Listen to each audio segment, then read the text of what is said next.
All right, all right. Maybe today I can be a little bit more lively with this recording. We just finished up yesterday and we were talking about Egypt and how it is different than Mesopotamia, with the key difference of religion wise, it is still polytheistic, but the Egyptians believe in an afterlife and they revered their kings, aka their pharaohs, as godlike. We discussed how the river is more tame. It is regular. It has a flood cycle that can be predicted, where Mesopotamia did not. We discussed how it's surrounded by desert and enjoyed long periods of peace and stability because it could not be invaded, unlike Mesopotamia, which is a crossroads and is easily invadable. We discussed how Egypt is on a single river, the Nile. The Nile has an upper portion and a lower portion done by elevation. The upper portion is in the south, where the lower portion is in the north, the Nile River Delta, and that the population is primarily in the lower portion of the Nile, or the lower portion of Egypt. We looked at further things about technology and how the writing system in Egypt is the hieroglyphics. It's a writing system versus cuneiform in Mesopotamia.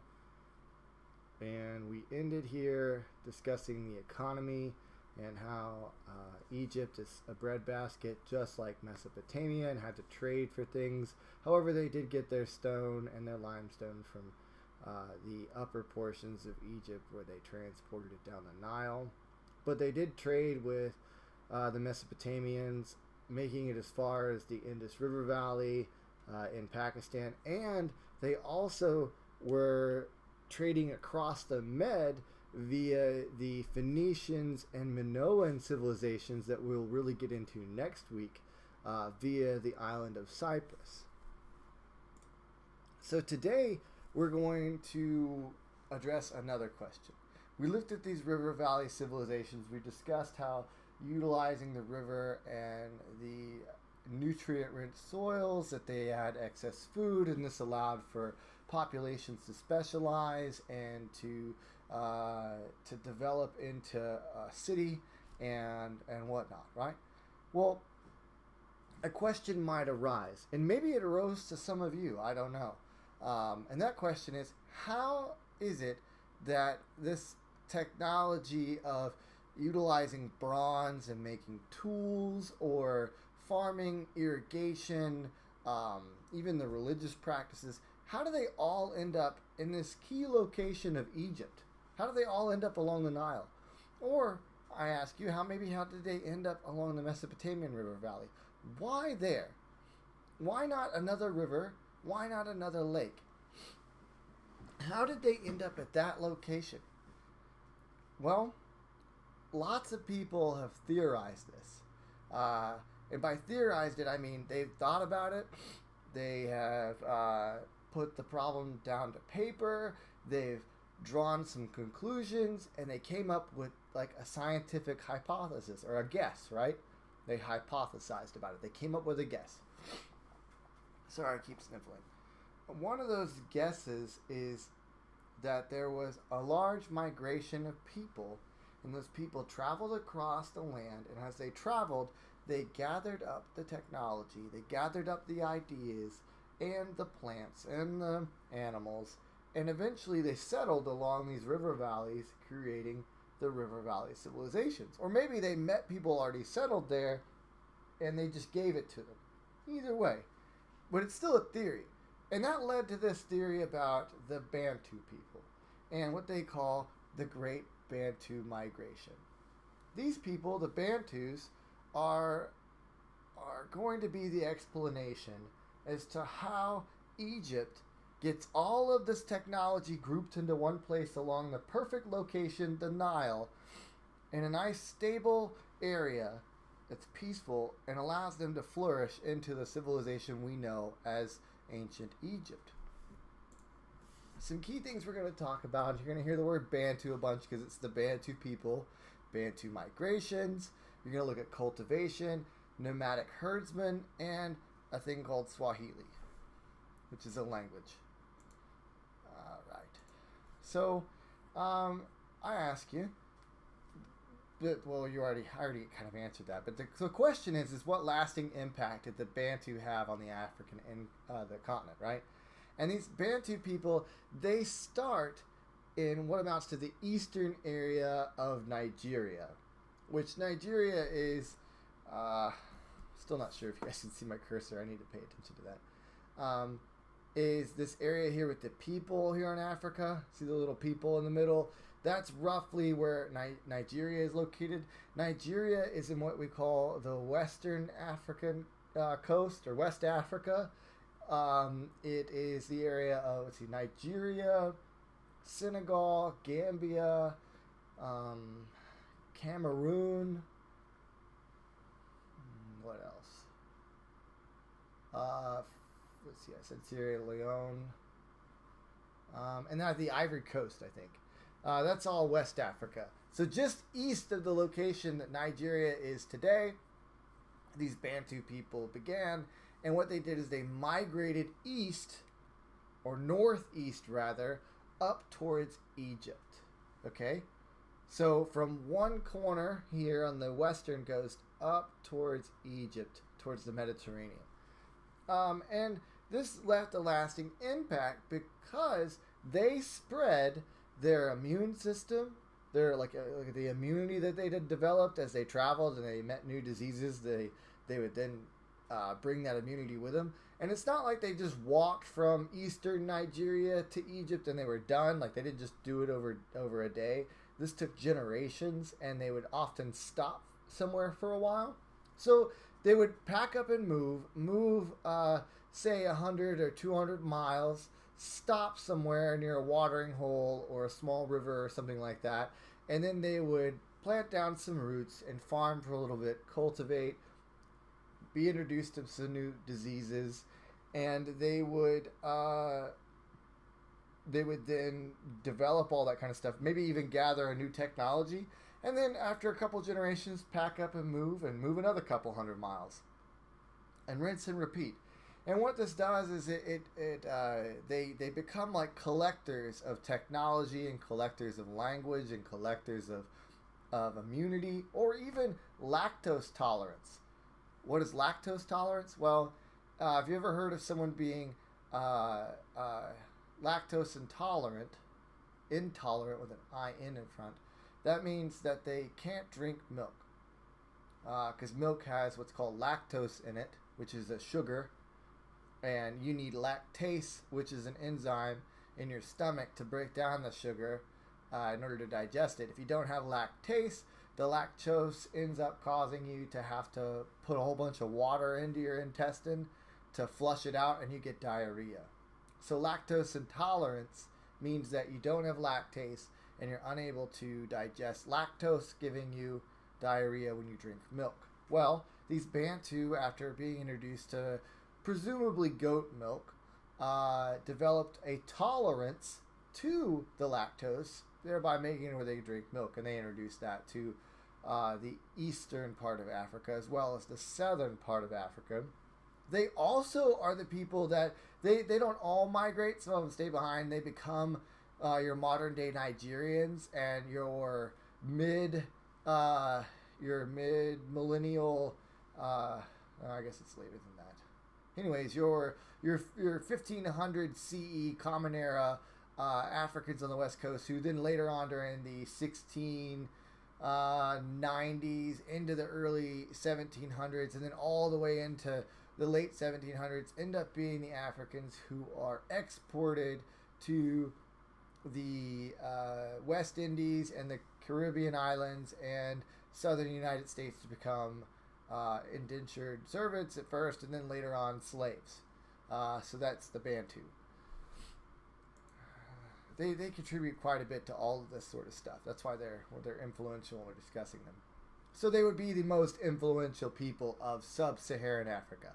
What is sub-Saharan Africa? It's everywhere in Africa below the Sahara Desert, which we can look at. Let's just look at Africa, just like this. We'll just type in Africa and pull up the map. Maybe. There we go. Google, help me out. All right. So here's the continent of Africa. It is, oh man, what is it, like 96 countries? It's a lot. A lot. And you see this green area here? This green area constitute here on the coastline, and in between here, the lighter green area, this is the savannah. This is like Lion King territory, okay? And then in here in this darker green, this is the rainforest and the Democratic Republic of the Congo rainforest, real dense forest, don't want to be there. And right here, that's Nigeria. That's what I'm talking about. So eastern Nigeria, and it is in here in Niger and Chad, this area in here. These guys are like, you know what, the forest is receding this direction, maybe, or something like that. And they don't want to stay here, so they migrate up here through the Sahara Desert in this big, oh man, my mouse is messed up still. Not good for gaming. This big tan area here. This is the Sahara Desert, or Sahara Desert. Miserable place.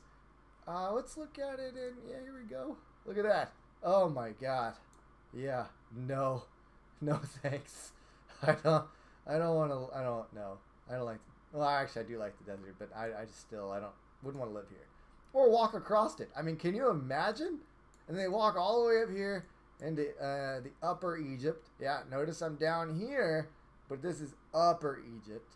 And then this is lower Egypt down here, and this is the Nile River Delta, right? Here you go, here's the Mediterranean, okay? And here in Upper Egypt, that's where we were saying that they get their limestone and stone quarries and whatnot up here in these mountains. And they load it up on boats and go down here to a waterfall and then have to unload it, load it into another one, and keep going until they get to the point where they can just stay in the river with the boat. And they go all the way down. Those that were in my class, they learned that Egypt has about 98 million people in it, and 99% of them live along here. And this right here, this Lake Nasser, is actually new. There's a dam that's built somewhere in here. Right there, actually. There you go. Aswan Dam, High Dam, right there. Makes Lake Nasser. This is from the former president of Egypt, Nasser. He named it after himself. This wasn't there back in the day, but yeah, there you go. That's where most of the Egyptian population and these Bantu people started here in Niger and made their way into Egypt, spreading all the lovely technologies and ideas that they gathered along the way. Somewhere in here probably is where they got their little bronze working ideas from somebody who figured out how to make bronze tools from bronze in rock, right? And then they spread it over here. Pretty neat. So, yeah. What do they bring with them in the early cultivation and agriculture that they bring to Egypt? Well, they bring yams, which is like a type of potato or sweet potato. They take with them from Nigeria oil palms, which then become very prevalent in Egypt and even in Mesopotamia, which very much needed because of the oil that you get out of it. It can be used in many textile type things or in tools, making tools. That oil is essential. It also can be used in cooking. It's edible. Then you have millet. Millet is a granular type thing. It's kind of like an oat. That's important. Oh yeah, and here's sorghum. Sorghum is kind of like molasses or like a syrup when it's cooked. Sorghum, anyways, when it's cooked, and it's a heavy amount of sugar, carbohydrate sugar. So it's why that's important is because I mean you add that into your diet and your calorie intake jumps crazy. So that's important, and it also helps with preservation of food because once you get it into that sorghum sugary substance, bacteria cannot grow. This movement of people southward also is important. It kind of looks like this. You know, they head south into South Africa. I don't really know exactly why they don't head west into Nigeria. No one really knows. I think that I like this guy. He talks about how the desert due to climate change, the desert grows and the forest shrinks, and then instead of following the forest, they go the wrong direction. Who knows why? This right here is an Egyptian papyrus that is around 1500 to 1300 BCE, which we know that Egypt started in 3000 BCE. So this is halfway through the Egyptian high period. They kind of end around 1000 BCE to 800 BCE. This one is a short part about the weather and how much flooding has been occurring and whatnot. You can read the bottom just like I can. But yeah, it's just interesting that there's like a weather report here on this papyrus. And this looks different than your normal hieroglyphics, but that's what it is. It's just written in kind of a calligraphy form. So this spread of agriculture goes to Kenya, Malawi, Mozambique, Zimbabwe, and South Africa. I didn't realize how hard those are to read when I made this a long time ago. There we go. Yeah, a little better. All right.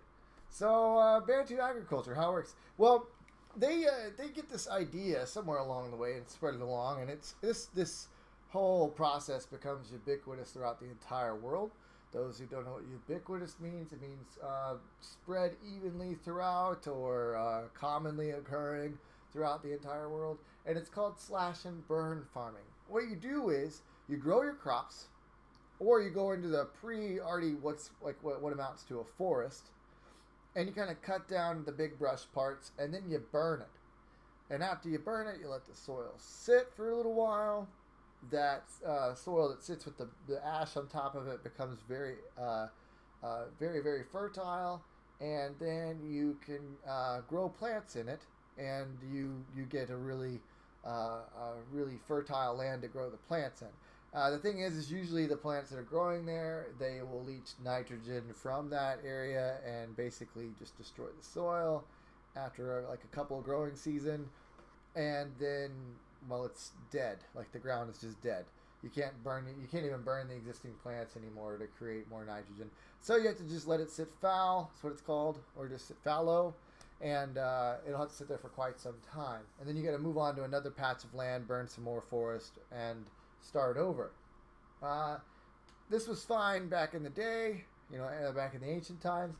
It's still a practice that's going on today around Nigeria, Mozambique, Zimbabwe, whatnot, even in Australia, and it's really destroying these already troubled forest areas. Oh, it's going on in South America too, in Brazil. So these rainforest and dense forest areas that are carbon trapping forest are being burnt away, and then that carbon is just being sent right back up into the air where we don't want it, right? Because of greenhouse gases. So we need more trees to trap carbon and fix this problem. All right. But it's like a couple thousand years old, so it's hard to change. They also not only cultivated crops. Cultivated means gathered and collected and grew, right? They are herders, so they domesticated or trained, not trained, but they domesticated means they made them not wild and kind of kept them calm. But goats and whatnot, and rams. These are some goats in the background. And that helps in their religious views and whatnot. So early Africa, as we can see, is a land where people, they trade, they communicate, they interact with one another. You ever wonder, how do people trade that don't speak the same language? I mean, can you imagine trying to trade your goods and you're like, hey, I got some real nice goats. Can I have some millet? And they're like, me no habla español, And you're like, oh. Yeah, how do you do that, right? Well, here's what people did. And they've been doing this for a long time. They still kind of do it today. Is you go to an agreed upon location that's just sort of agreed upon over time. No one really knows how it happens, but it's just like, hey, I ran into this guy. He's from a foreign land. This is where I always seem to meet him. Okay, I'll meet him there too. And you're like, okay, I want to trade. So what you do is you take your little rug, right? And you put your rug out, and then you put your... Oh, you can't really put goats on a rug, but maybe you put your piles of millet out, right? And the guy comes up and he's like, oh, that's a nice pile of millet. So then he takes his goats and he like ties them to a rope per se, on like a rope line, and stakes it into the ground. And he leaves 3 goats for your pile of millet because he feels like it's worth it. And then he kind of sits there for a minute. You don't say anything or move. You're sitting off at a distance, a nice safe distance, and you don't move. So then he picks up your pile of millet, rug or whatever, and walks off with it. So he knows that you're okay with that exchange of 3 goats for the millet, and that's it. There's no exchange of words. There's no bartering or anything like that. It's just sort of this agreed upon thing. Now, if you didn't like the 3 goats, you could run over there and be like, make a bunch of noise, and he'd be like, okay, not going to work, and he'll just kind of run off with his goats, right? That's really it. That's the Bantu, is that they contribute by spreading technology and ideas, and they also spread a language. So the Bantu language is ancient, and it turns into the Bantu language groups, of which is one by the name of Swahili. And Swahili is still spoken today in, where are you, Zimbabwe? Somewhere. Don't laugh if you see it before me. There's Zambia. Zimbabwe. There it is. So Swahili is still spoken in Zimbabwe. And fun fact, they started here by Nigeria and Niger, which, if you didn't know, there's a Niger River. That's where Nigeria and Niger get their name. Niger River is black. It's a black river looking, right? And the word Niger ends up getting the meaning of black. And then that's where we get the word Negro, because Negro is black. And you see where I'm going with this. The N word after that, referencing a person of color, is where all that starts. It all starts with this river called the Niger River. Where you at, buddy? Niger River. Look at that. It's actually really pretty. I know, like, it's saying black river doesn't sound like it would be pretty, but there's some pictures of it that I've seen there. It really kind of looks like a swampy, windy river here, doesn't it? I don't know. I've seen some pretty pictures of it, though. I guess you can make anything pretty. But yeah. So yeah, they migrate from Nigeria and Niger, and they come down through, I guess, the Congo rainforest, which, who's going to walk through that? Maybe they walked around. And they made it down here to Zimbabwe. Right now. This is the current country of Zimbabwe. And here they speak Swahili. There's a king in Zimbabwe. He's not a nice guy. He abuses his people. I think they grow, like, sugar cane, I want to say, on, like, plantations, and, like, he owns all of them, and all the plantations, that is, and, like, really just uses and abuses the fact that he's a king. I think he even still wears, like, leopard skin stuff, like, which is kind of common with these dictators in Africa, but, man, somebody need to knock this guy off his throne, if you ask me. But nobody asked me. Check it out. That looks cool. That's a quarry. Huh. I don't know what kind of quarry that is, but this is where you get your stone from. You ever wondered what it looked like? You drive a little truck in there and you go like this. It is late at night, ladies and gentlemen, and I am rambling. That is all. That is all we got. Swahili, cultivators, spreading of these particular things here. Alright, so tomorrow it's Indus Valley Civilization. Hopefully you look over this video and my ramblings before you take your test. It would behoove you. Have a good night, day, whenever it is. Hey, look, that was 24 minutes.